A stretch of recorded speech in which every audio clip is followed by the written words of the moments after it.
Pre-Civil War, Kansas-Nebraska Act and Bleeding Kansas.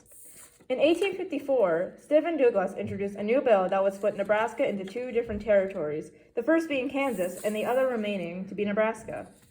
Douglas had introduced this bill as a way to solve the ongoing slavery problem. The bill had sparked new controversy and was supported by Southerners, while Northerners were strongly against it. The reason why this controversy had sparked was because residents would be deciding if slavery would be allowed on their land or borders. Kansas had many settlers flooding into the land, hoping to defect the debate and win from whichever side they were on, anti-slavery or pro-slavery. Many of these people came from Missouri, because many from Missouri had felt betrayed as it broke the Missouri Compromise of 1820. From this came the deaths of over 200 people. This soon became what is known as a political war, and the event later named as Bleeding Kansas.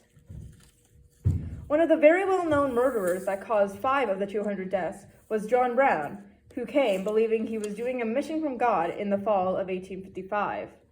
In 1856, he participated in murdering 5 pro-slavery settlers in Kansas for his mission.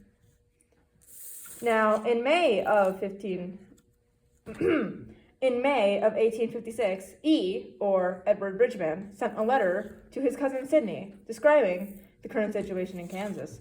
He had described buildings being burned to the ground to the murderers and sexual assaults only a few days before the letter was written.